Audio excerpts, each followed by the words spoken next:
What's going on, guys? Welcome to episode 10 of Property is a Game of Finance. This is the second part of a 3-part series with Steve Palise. If you haven't watched the first episode, get back there and watch that one.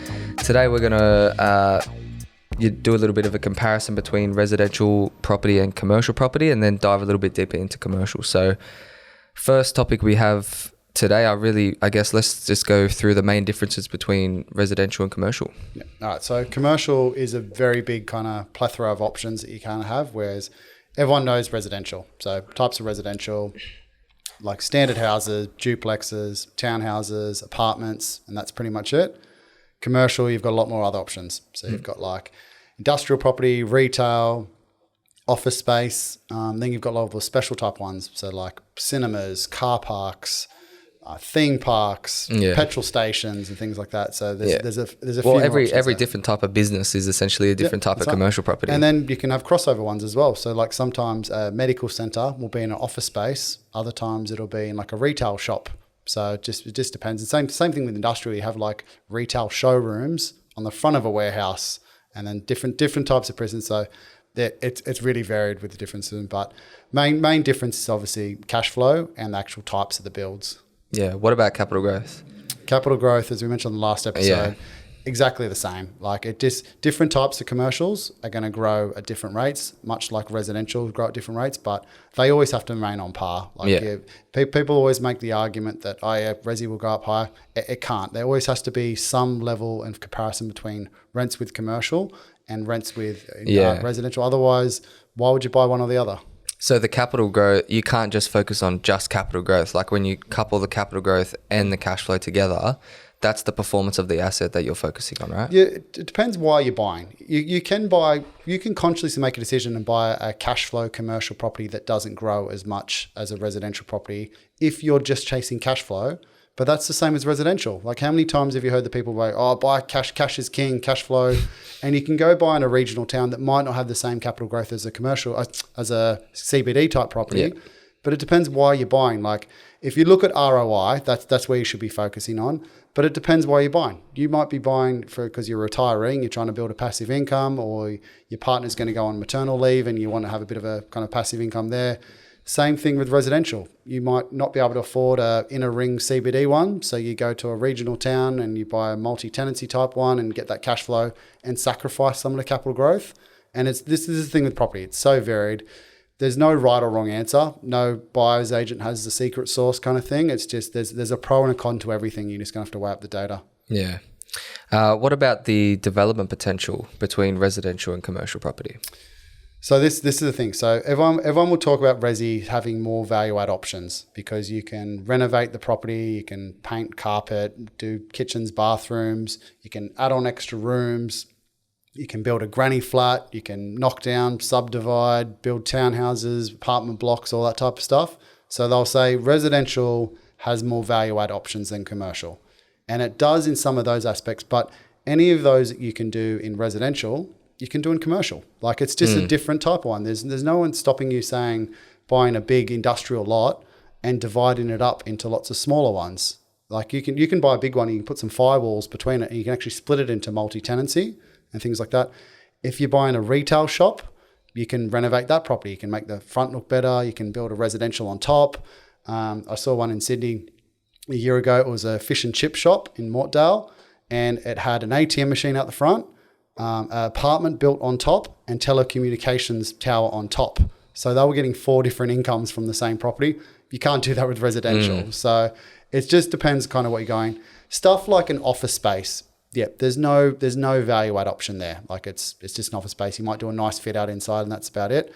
But that's the same as buying like an off the plan apartment. You can do a slight renovation inside and that's kind of it. But retail and freestanding industrial, you've got some options there.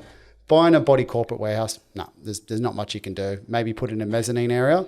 And we can have a bit of a chat about that. That's one of the value adds with commercial is because they're valued off the lease and what rent you're getting. If you can increase the rent, you increase the capital growth of the property just from getting more rent. Whereas with residential, you can't actually do that. You make it a slightly bit nicer. Yep, cool, you get an extra $20-$30 a week rent. It doesn't jump 20% in value unless it's a major, like a full big major renovation. Commercial, Like for example, let's use some examples. Say we buy a big warehouse and you get a 6% net yield out of it.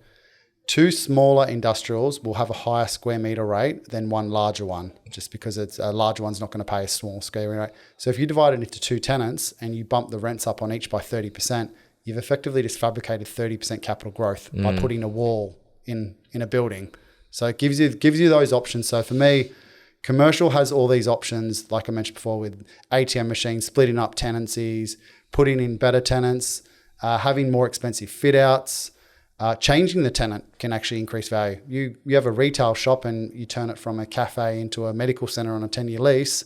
That's much more lucrative and you'll get 30% more kind of profit from that. So it gives you all these options, but you just have to understand how to manipulate leases, the type of property, get the best kind of tenant and asset class that you're kind of working with. But yeah, it's much more creative. Yeah, you're selling me as we're talking, mate. I believe you. But I couldn't help but think about the barrier to entry. I just kept going back to that point because talking about big warehouses, splitting into 2, that would be a significant investment, right? You'd need a pretty big deposit. Like what price ranges are you talking about?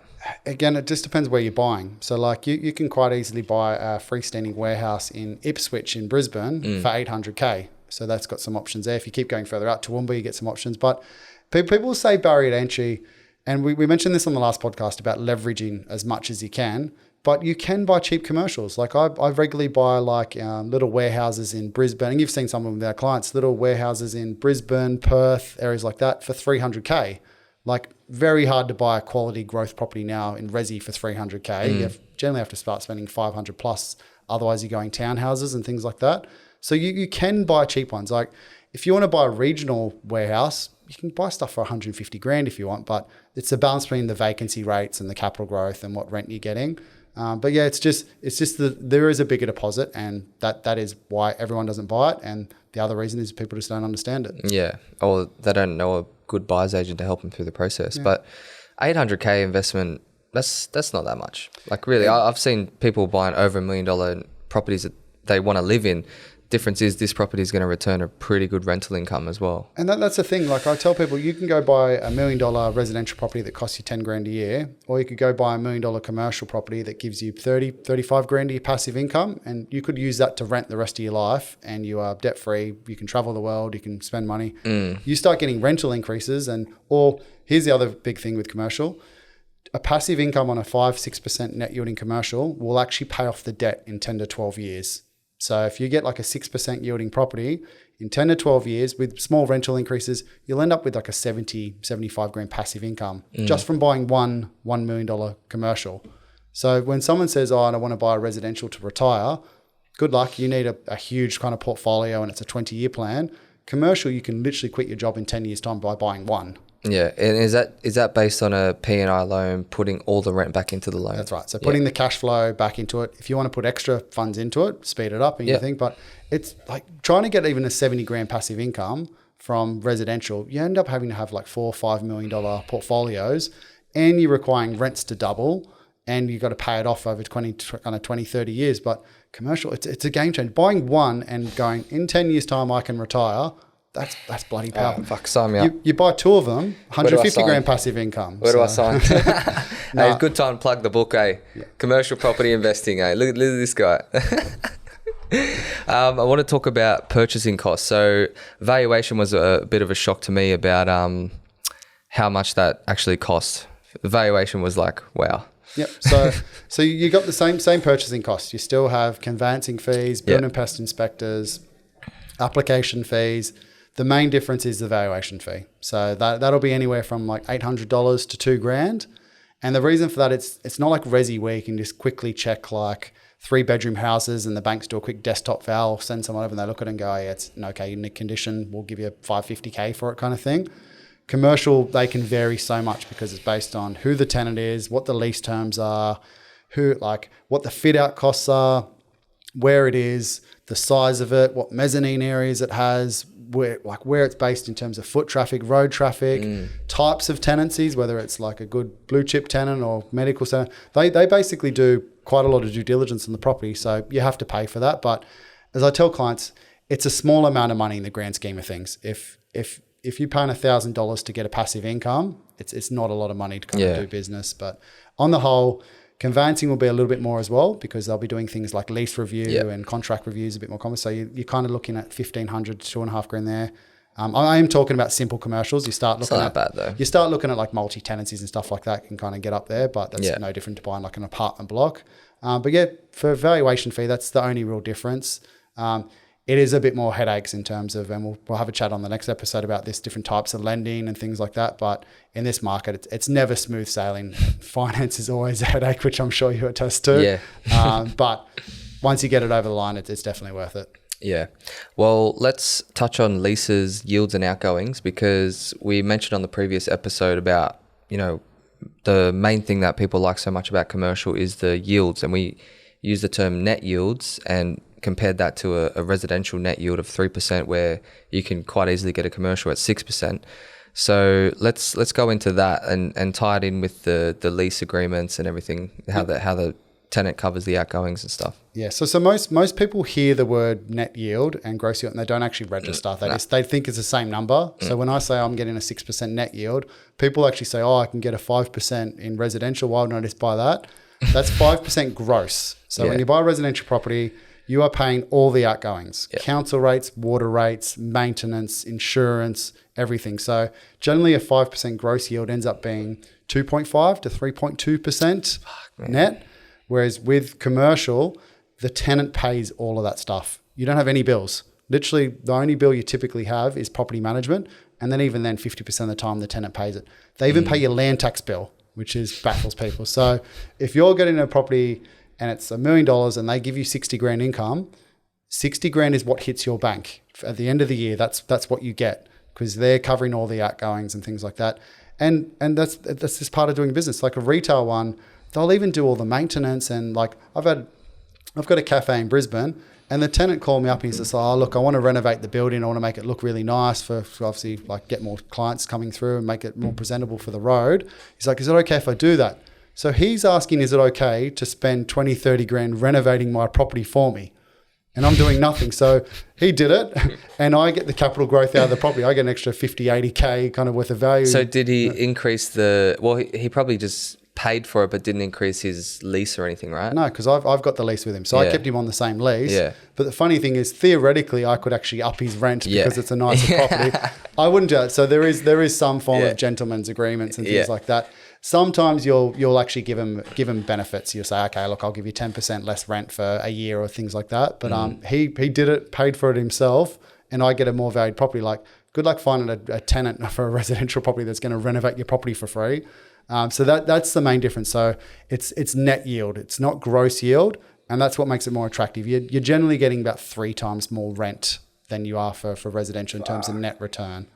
So, but like you said, high cost entry, so more money to get in the game, but the rewards are there. One of the kind of things I sell clients to is that cash flow you get actually pays back that extra 10% within a couple of years anyway. So even though you go, I got to spend an extra 10% because I need a 70% LVR instead of an 80% LVR. If you're at the end of your kind of borrowing capacity and that's all you're buying for a couple of years, you make that back in 2 years' time. So you're in the same net position, but then from then on, you've got another property where you can have passive income for the rest of your life. So there is that value there. I kind of touched on the outgoings. Tenants pay all the outgoings there. There are a few more kind of confusing ones when you're buying kind of properties as well, especially if you're buying like body corporate ones, because they'll have common areas where the strata's looking after like garbage removal and things like that. But the good thing is, because the tenant's looking after all that, you just need to oversee it. But that's part of the due diligence as well. You have to do lease reviews and look at who pays what and cross-check it with like their rental ledgers versus what the outgoings actually are and things like that. But we'll do a bit of a deep dive on that later. Yeah, sweet. Leases, I want to, you talk about 3x3, 4x4. I don't get it. So I do and I don't. Yeah. So everyone understands getting a 6 or 12 month lease with residential.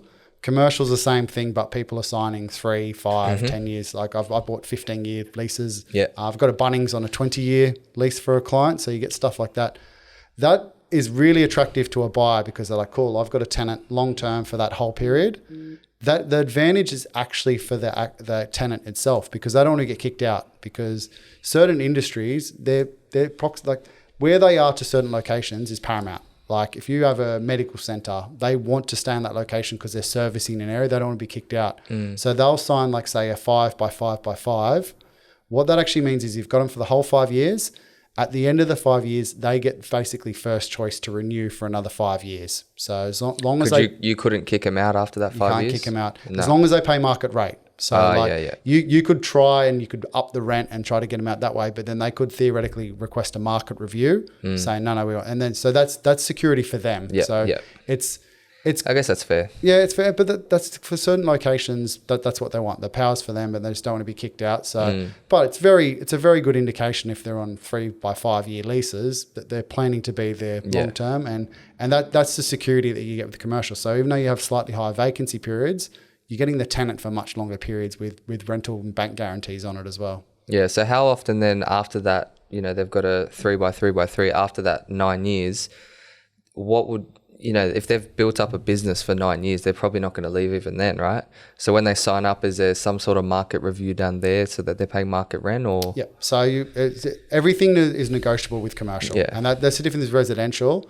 You can put anything you want into a lease. You can put in who covers outgoings and who does what and who doesn't, and rental incentives. You can literally, it's just a contract. You can write any contract you want. There are some rules with like the Retail Leasing Act in terms of what you can and can't charge them. But for like industrial and office, you can do whatever you want, which is, you see some really creative leases and things like that. But normally what happens, they'd get to the end of the 9 years, and if they want to stay on, you just have an open negotiation about it, because there are variables. You can change rental increases. You've got things like ratchet clauses where the rent can't go backwards. Like even the rental increases, you'll have either to inflation or 3 or 5% fixed, or a combination of both. So there's just a balance between kind of with the property, who they are, how long. But ideally, if you've got a good tenant, you want to get them as long a lease as possible, because that's why you want them. You want it fully tenanted for as long as you can, and then you go from there.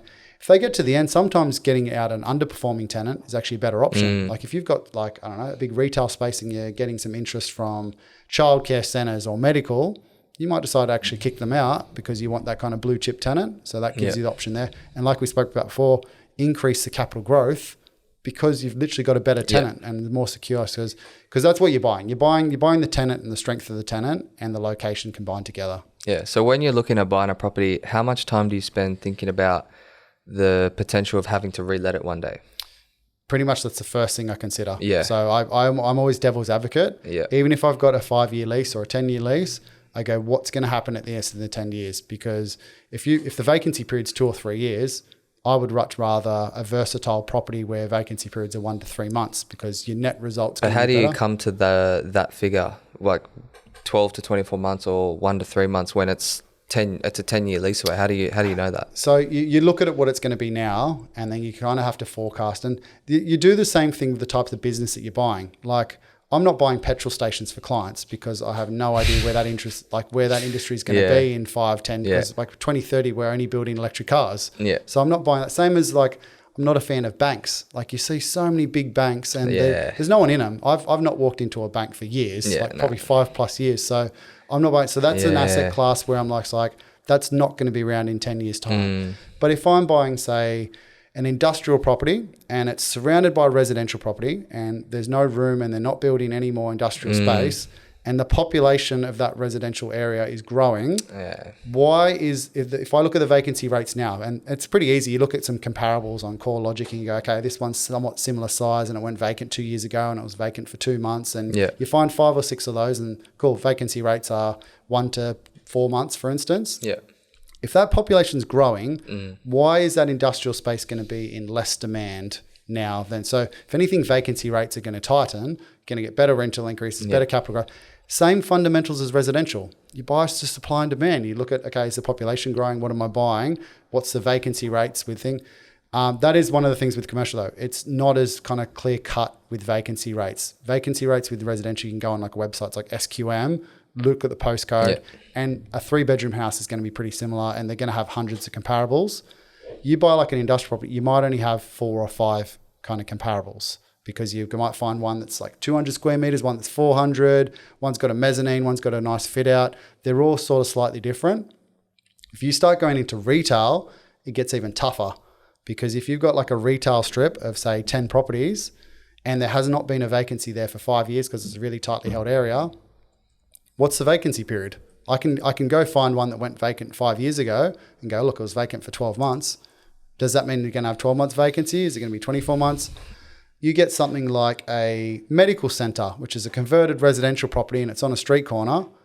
Hand up, I have no idea what the vacancy period that's going to be, because if the tenant's been there for 10, 15 years and they leave, what it's going to be? You can look at prospective tenants. You can go, oh, it might be a dentist, or it might be another medical center, or a dog groom, or this and that, but you don't actually know. And that's why I generally encourage people getting into commercial, do something with good comparables. So like it's like an industrial property where you get like for like, you can look at square meter rates and similar vacancies and get a handful of kind of comparables. But if you go something like a freestanding creative space, it's a lot more difficult. So what's the typical tenant then in those industrial workspaces then?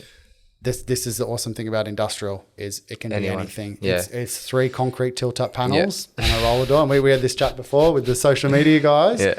It's very simple, and they can come in, you can have anything. Yeah. Like car mechanic, fabricators, storage. And they're not typical industries that you can work from home. Yeah, exactly. And that's another thing I wanted to touch on, retail spaces and office spaces. Like, how's that industry going to go in the next 10 years? So this is what funny mentioning the industrial space. People will say, oh yeah, commercial is going to go up and down and the economy, yada, yada, yada.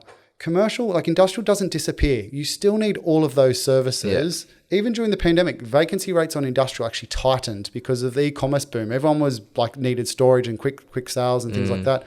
Vacancy rates at the moment like 1.2 to 1.4%. So like that's just as tight as most residential areas. Yeah. You get in the industrial because you need space. Like people will go, oh, but everyone needs a roof over their head. And then I'll always respond with, where do you think the roof came from? It came from an industrial property. Everything you touch in your life has been through 10 to 15 warehouses before it even got to you. Yeah. So warehouses are just as central to life as residential. Yeah. But to go on to your next question in terms of retail, I've never really liked like CBD retail. I thought it was overpriced and it was kind of too hard for most businesses to kind of make survive. COVID exacerbated that. Like now that people aren't going to the city as much, the foot traffic's much lower. The suburban online shopping, but a lot of times. See, I still prefer to go into the shops. So do I. I'm a weird, tall, lanky guy, so I can't even buy clothes without trying them on. Yeah. But when people say, "Oh, like shopping's down, like retail's down," they're talking the big data from like the Westfields and stuff like that. A medical center is not a Westfields. Same as if you buy like the little suburban strip shop that has the hairdresser, the barber shop, the physio, the dentist, stuff like that. They actually went up during COVID.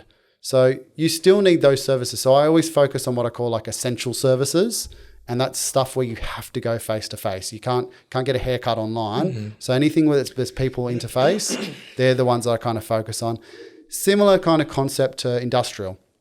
If you're buying in a little suburban strip shop and it's surrounded by big residential population and there's no big shopping centers getting built, that's always going to have some form of demand, especially if in the lifestyle areas. Like I buy a lot of like beachfront properties on the Sunshine Coast and things like that because people are always going to want to be there and get coffee and haircuts and massages and things like that. So that's a lot harder space to understand though, because you need to analyze things like foot traffic, the time of the year, time of day that they get the foot traffic, what businesses thrive. So you're not just simply looking at the area, you're actually looking at types of businesses that survive, and you have to be a bit more of a business analyst. Office space, somewhat similar to CBD retail. It's not as in demand. Vacancy rates are really high at the moment. Similar to like off the plan apartments. That's how I treat office space. You're too much at the helm of like, say you buy a really good tightly held office space and then they buy, 10 houses next to it and build a 20-story skyscraper next to you. You've just got a huge influx of oversupply. Also similar, I suppose, buying off the plan houses. If you go buy a greenfield estate and they've just built 200 of them, you've got an oversupply. So it's kind of too much risk for me. And like I said, I don't like paying for concrete in the sky. I want a land component with some value add. Man, this was a really informative episode. Thank you very much. I'm dead set thinking about how the hell am I going to buy a freaking commercial now. Well, get my book, free copy, organic. Yeah. It's all here, mate. It's all here. Nah, all right, sweet. Thanks. Yeah, we got another episode in the series. So yeah. Awesome. Thanks, Jack. Cheers.